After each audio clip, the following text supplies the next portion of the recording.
प्रीती दिसायला अतिशय सुंदर, हुशार, मनमिळावू स्वभावाची मुलगी. शाळेत असल्यापासून सगळ्या मित्रमैत्रिणींची, शिक्षकांची आवडती. तिला सुरुवातीपासूनच विज्ञान विषयात फार रस होता. वैज्ञानिक विषयांवर वाचन, त्यातील नवनवीन गोष्टी शिकण्याची जिद्द, उत्सुकता यामुळे तिचं याच क्षेत्रात करिअर करायचं शाळेपासूनच ठरलेलं. विज्ञान शाखेत पदवी अभ्यासक्रम पूर्ण करण्यासाठी तिचं कॉलेज सुरू झालं. कॉलेजमध्ये गेली तसंच तिचं सौंदर्य बघून बरेच जण तिच्या अगदी प्रेमात पडलेले, पण ही मात्र आपल्याच विश्वात मग्न असायची. कॉलेजमध्ये तिचे बरेच नवीन मित्र-मैत्रीण बनलेले. अशातच रोहनसोबत तिची मैत्री झाली. त्याला प्रीती खूप आवडायची. तिच्या प्रेमात तो अगदी वेडा झाला होता, पण तिला सांगण्याची हिंमत मात्र त्याने अजून केली नव्हती.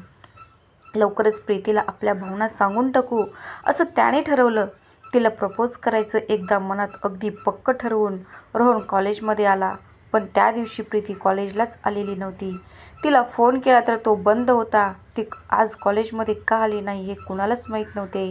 2-3 दिवसांनी ती परत आली तेव्हा ती नेहमीप्रमाणे प्रसन्न दिसत नव्हती. कोणाशी फार काही बोलतही नव्हती. तिला असं निराश बघून रोहनला राहवले नाही आणि त्याने तिला विचारले असता कळालं की तिच्या वडिलांनी तिचं लग्न ठरवलं आहे. परीक्षा झाली की लगेच लग्न होणार आणि कॉलेज सोडावं लागणार, कारण मुलगा नोकरीला दुसऱ्या शहरात आहे. हे ऐकताच ग्रुपमध्ये सगळ्यांनाच आश्चर्याचा धक्का बसला. रोहनचे प्रेम तर अव्यक्तच राहिले. एका मैत्रिणीने तिला प्रश्न केला, प्रीती, तुझं स्वप्न आहे सायंटिस्ट होण्याचं, त्याचं काय? तू इतकी हुशार, मेहनतीने स्वप्न पूर्ण करण्याच्या वाटेवर अशी मधूनच कशी काय माघार घेत आहेस? प्लीज प्रीती, विचार कर. सांग ना घरी आत्ताच लग्न नाही करायचं म्हणून. 1 वर्षाचा प्रश्न आहे फक्त. प्रीती पाणवलेल्या डोळ्यांनी म्हणाली, नाही ग, आता ते शक्य नाही. माझं स्वप्न तर पूर्ण करण्यासाठी मी प्रयत्न करणारच आहे. कॉलेज करता नाही आलं तरी परीक्षेला येऊन मी पदवी पूर्ण करायची मला. पण लग्नासाठी नाही म्हणता नाही येणार. आता माझ्यासाठी मागच्या वर्षीपासून स्थळ यायला लागलेत. बाबांना वाटतं आपली मुलगी इतकी सुंदर आहे. उगाच कुणाच्या प्रेमात नको पडायला, आपलं नाव खराब नको व्हायला. त्यांचा स्वभाव खूप कडक आहे. नाही म्हटले तर उगाच घरात वाद होतील. मग आईलाही मनस्ताप आणि मलाही सतत ते जाब विचारणार. त्यापेक्षा लग्नाला तयार झालेलं बरं, म्हणून मी हो म्हणाले. कुणाल नाव आहे मुलाचं. बघायला आला तेव्हा त्याला मी सांगितलं मी माझे शिक्षण पूर्ण करण्याविषयी, त्याला काही प्रॉब्लेम नाही. इतकं बोलून प्रीती लॅबोरेटरीकडे निघून गेली. झालं. कॉलेजच्या दुसऱ्या वर्षाला असतानाच प्रीतीचं कुणालसोबत लग्न झालं. लग्नानंतर तिचा मित्र-मैत्रिणींसोबत कामापुरता संपर्क व्हायचा. कुणाल दिसायला देखणा, मोठ्या शहरात नोकरीला, स्वतःच्या गोड बोलण्यातून कुणालाही आपल्या जाळ्यात अडकवेल असा चतुर. प्रीतीचे सौंदर्य बघून त्याने तिला पहिल्यांदा बघताच पसंत केलेली. त्याचं तिला समजून घेणं, प्रेमाने बोलून आपलंसं करून घेणं यामुळे सुद्धा त्याच्यावर ती भाळली. लग्न ठरल्यानंतर हळूहळू तीसुद्धा त्याच्या प्रेमात पडली. लवकर लग्न झालं असलं तरी आपल्या वडिलांनी अगदी योग्य मुलगा शोधला या विचाराने ती आनंदून गेली. लग्नानंतर दोघेही अगदी गुण्यागोविंदाने नांदत होते. प्रीतीने दोघांचा नवा संसार सांभाळत शेवटच्या वर्षाचा सगळा अभ्यास घरीच केला. शेवटच्या वर्षाची परीक्षा प्रॅक्टिकलसाठी कॉलेजमध्ये जाऊन तिने आपला पदवी अभ्यासक्रम जिद्दीने पूर्ण केला. कुणालही तिला या सगळ्यात पाठिंबा देत होता, त्यामुळे त्याच्या आयुष्यात येण्याने ती अगदी आनंदित होती. आता तिला तिच्या स्वप्नाची एक पायरी गाठायची होती. त्यासाठी कुणाल ऑफिसमध्ये गेला की ती तिच्या आवडत्या क्षेत्रातील स्पर्धा परीक्षांचा अभ्यास करायची. तिने स्पर्धा परीक्षा द्यायला सुरुवात केली. भराभर वेळ जात होता. आता अशातच दोघांच्या लग्नाला 2 वर्ष पूर्ण झाली. दोघांनी छान लग्नाचा वाढदिवस साजरा केला. दोघांच्या या आनंदी संसाराला जणू कुणाची दृष्ट लागावी असंच काहीसं झालं. एक दिवस अचानक काही इसम घरी आले आणि कुणालने दार उघडले. तसंच आज उधारी चुकती केल्याशिवाय जाणार नाही म्हणत त्याला पैशाची मागणी करू लागली. कुणालने प्रीतीला बेडरूममध्ये जा म्हणत मोठ्याने आदेश दिला. काय होतंय तिला काही कळत नव्हतं, पण कुणाल आणि त्या आलेल्या माणसांचं बोलणं ऐकून ती घाबरली होती. काही वेळाने ते लोक परत गेले. प्रीती घाबरतच बेडरूममध्ये बाहेर आली. कुणाला काही विचारणार तितक्यात तो म्हणाला, तू लक्ष देऊ नकोस, काही उधारी वगैरे नाहीये. उगाचच दादागिरी करतात हे लोक, पण मी घरी नसताना दार नाही उघडायचं. प्रीतीला यावर काय बोलावं कळेना. ती भीतच म्हणाली, कुणाल, पण ते असं अचानक घरी का आलेत? जर काहीच उधारी वगैरे नसताना त्यांचा आपल्याला त्रास होतोय तर आपण पोलीस कंप्लेंट करूया. अरे धमकी देत होते ते तुला? भीती वाटते रे मला. त्यावर कुणाल आवाज चढवून म्हणाला, एकदा सांगितलं ना यात लक्ष देऊ नकोस म्हणून. कळत नाही आहे का तुला? परत याविषयी काही बोलायचं नाही. माझं मी बघतो काय करायचं ते. पहिल्यांदाच कुणाल अशा प्रकारे प्रीतीला ओरडत होता. त्याचं असं विचित्र वागणं बघून ती रडतच खोलीत निघून गेली. त्या दिवसानंतर कुणालचे वागणे जरा बदलले होते. हा काही लपवत तर नाही आहे ना, अशी शंका प्रीतीला यायला लागली. पण तिच्या हाती काही धागेदोरे लागत नव्हते. कुणाल वरवर चांगुलपणाचा आव आणत असला तरी काहीतरी गडबड आहे अशी शंका प्रीतीला येत होती. काही महिने असेच निघून गेले. ज्या दिवसासाठी प्रीती वर्षभर मेहनत घेत होती तो दिवस आज उजाडला. स्पर्धा परीक्षेचा निकाल लागला आणि प्रीती त्यात उत्तीर्ण झाली. आनंदाच्या भरात तिने कुणालला फोन केला. सायंकाळी कुणाल पेढ्याचा बॉक्स हातात घेऊन घरी आला. प्रीतीला मिठी मारत तिचे अभिनंदन केले. त्यांचं कौतुक बघून क्षणभर ती त्याच्यावरचा राग, मनातल्या त्याच्याविषयी असलेल्या शंका विसरून गेली. लवकरच तिला एका रिसर्च सेंटरमध्ये सरकारी नोकरी मिळाली. तिच्या स्वप्नांना यश आल्याने ती खूप आनंदात होती. तिची नोकरी सुरू झाली. कुणालसुद्धा आता जरा नीट वागायचा. अशातच लग्नाच्या 3 वर्षांनी कुणाल आणि प्रीती यांच्या संसाराला बाळाच्या येण्याची चाहूल लागली. दोघेही आनंदात होते. भराभर दिवस भरत चालले होते. याच दिवसात एकदा जरा बरं वाटत नाही म्हणून ती लवकर घरी आली आणि खोलीत जाऊन झोपली. काही वेळाने घराची बेल वाजली. प्रीती जाऊन बघते तर बँकेतून कोणीतरी आलेले, ज्यांनी तिला कुणालविषयी विचारले आणि हेही सांगितले की त्याने मागच्या काही महिन्यांपासून कर्जाचे हप्ते भरले नाही आहे. बँकेतून लेटर पाठवले, त्याला उत्तर दिले नाही आहे. हे सगळं ऐकून प्रीतीला परत एकदा धक्का बसला. ती विचार करत राहिली, कर्ज कशासाठी घेतलं याने? काही बोलला कसा नाही मग? त्या क्षणी तिला आठवलं काही महिन्यांपूर्वी आलेले ते इसम जे उधारीविषयी बोलत होते. कुणाल नक्की काय लपवतो आहे आपल्यापासून? आज खरं काय ते विचारायला पाहिजे. सायंकाळी कुणाल घरी आला तेव्हा प्रीतीने त्याला कर्जाविषयी विचारले. हेही सांगितले की बँकमधून एक व्यक्ती घरी आलेला. ते ऐकून तो जरा दचकला आणि उगाच मनात स्टोरी बनवून तिला सांगायला लागला. प्रीती, अगं मी शिक्षणासाठी कर्ज घेतले होते, आता संपत आले. पण गेल्या काही महिन्यात प्रेग्नन्सीमुळे वाढलेला दवाखान्याचा खर्च, घर खर्च, यामुळे ना हप्ते भरायचे राहिले. पण तू काळजी नको करू, मी करतो सगळं मॅनेज. हे ऐकून प्रीतीला फार विचित्र वाटले. ती चिडून म्हणाली, अरे पण कुणाल, आपल्या लग्नाला आता 4 वर्ष होतील, पण शिक्षणासाठी तू कर्ज घेतले याविषयी कधी बोलला नाहीस. मागेही ते उधारी वसूल करायला लोक आलेले. काय चाललंय तुझं नक्की? आणि आता तर माझी नोकरी आहे, मी सुद्धा खर्चाला हातभार लावत आहे, तरी तू म्हणतोस प्रेग्नन्सीमुळे खर्च वाढला. मला काय ते खरं खरं सांगत. तिचं बोलणं ऐकून तो चिडला. पण तिची अवस्था बघून राग आवरत तो म्हणाला, तुला सांगितलं ना, माझं मी बघतो, उगाच डोकं खाऊ नको माझं. कुणालचे वागणे आता परत बदलले होते. तो तिच्याशी बोलायला, तिच्या प्रश्नांना उत्तरे द्यायला टाळू लागला. प्रीतीला 9वा महिना लागणार होता. तेव्हा स्वतःकडे लक्ष देणे प्रीतीसाठी जास्त महत्त्वाचे होते. नोकरीत रजा घेऊन ती लवकरच बाळंतपणासाठी बाहेर निघून गेली. लवकरच तिने एका गोंडस मुलाला जन्म दिला. कुणाल बाळाला बघायला आला. बाळाला अलगद उचलून घेत त्याचा लाड केला. कुणालच्या चेहऱ्यावरचा आनंद बघून प्रीतीला वाटलं, आता आपण एका बाळाचे बाबा आहोत. याची जाणीव ठेवून कुणाल आता जरा जबाबदारीने वागेल.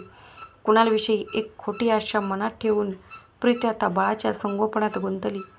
6 महिन्यात तो अधूनमधून तिला भेटायला आला. पण जेव्हाही आला तेव्हा गोड बोलून तिच्याकडे पैशाची मागणी करत होता. त्याला पैशाची सतत इतकी काय गरज पडते आहे याविषयी नक्की माहीत नसताना उगाच माहेरी भांडण नको म्हणून तिने 1-2 वेळा त्याला पैसे ट्रान्सफर केलेसुद्धा.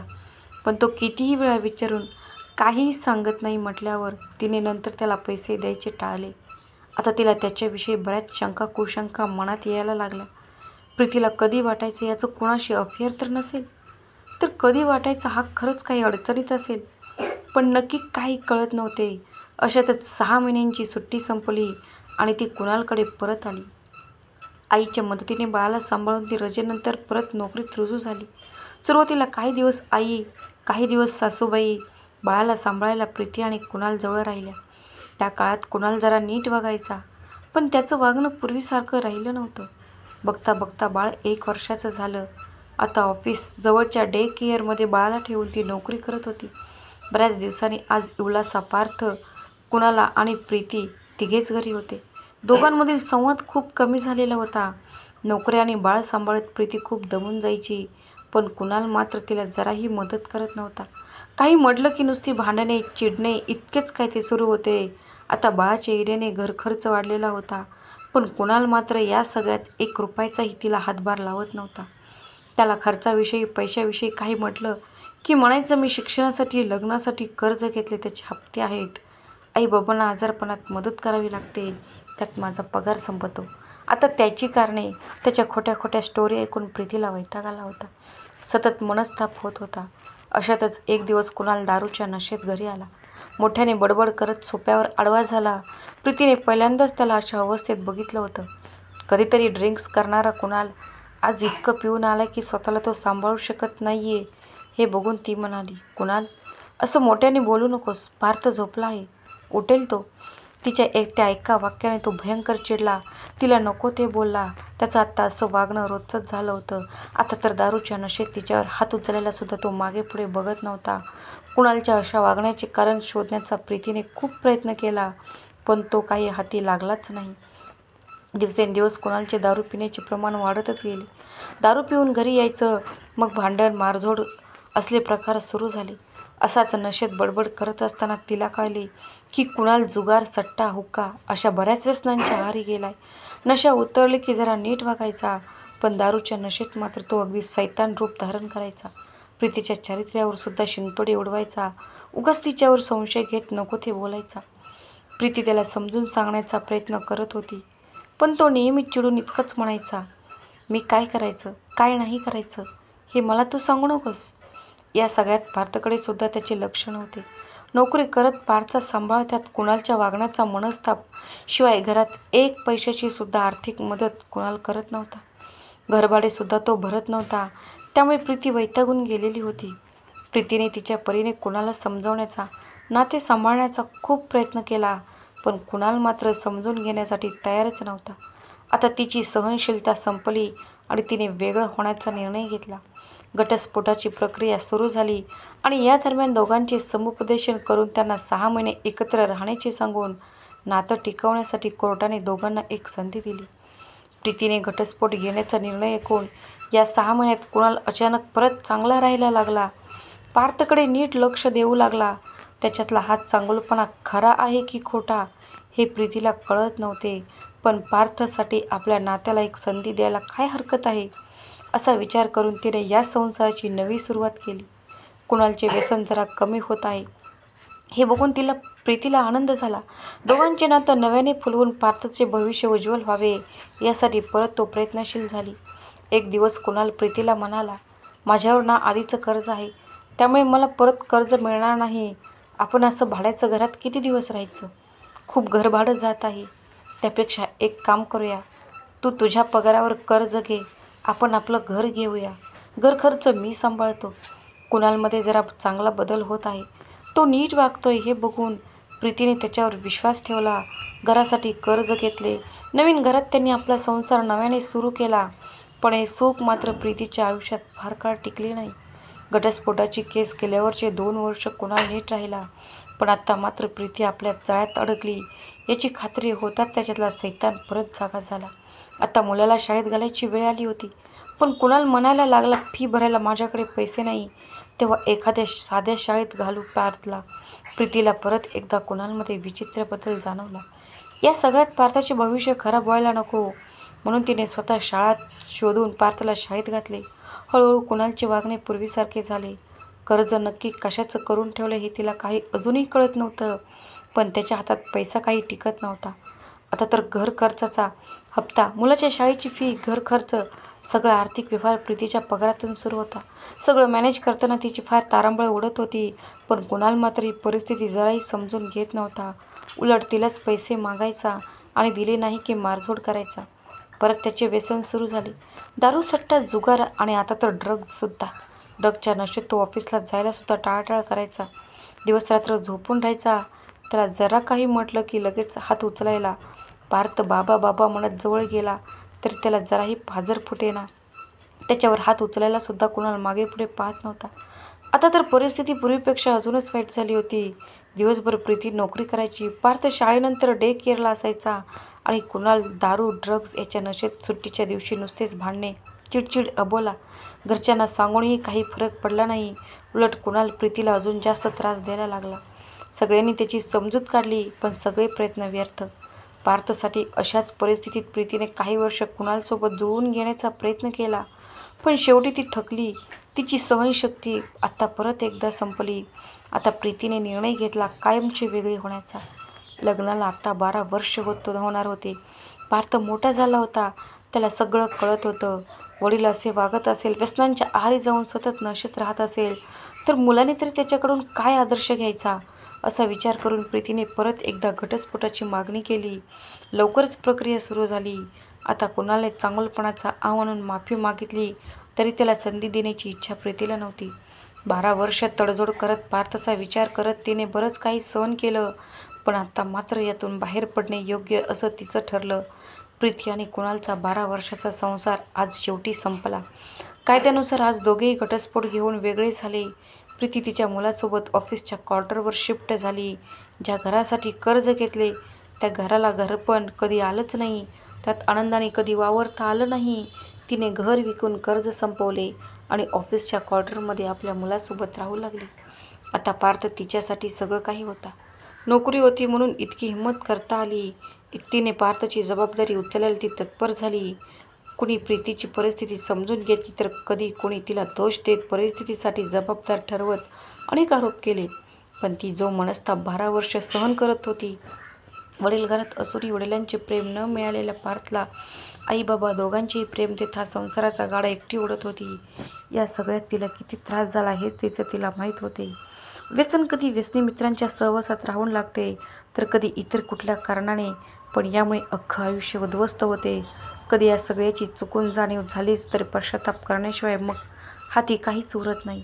व्यसनांच्या आहारी गेलेल्या व्यक्तीला ना पोटच्या मुलाचा लळा राहत, ना नात्यांची जाणीव, प्रेम तर दूरची गोष्ट. आणि याचा जिवंत अनुभव प्रीतीला आलेला. 12 वर्षापूर्वी शिक्षण घेतानाच संसाराच्या जबाबदारीत अडकलेली प्रीती या संसारात अनेक चढ उतार झेलत आपलं शिक्षण स्वप्न पूर्ण करत राहिली. तिच्या जिद्दीने, हुशारीने नोकरीत तिला बढती मिळाली. रिसर्च सेंटरमध्ये तिने मेहनतीने आपलं एक स्थान निर्माण केलं. या 12 वर्षात तिला सुखाचे मोजकेच क्षण जगता आले, पण ती हरली नाही. परिस्थितीशी संघर्ष करत आत्मविश्वासाने सगळ्या गोष्टींचा सामना केला.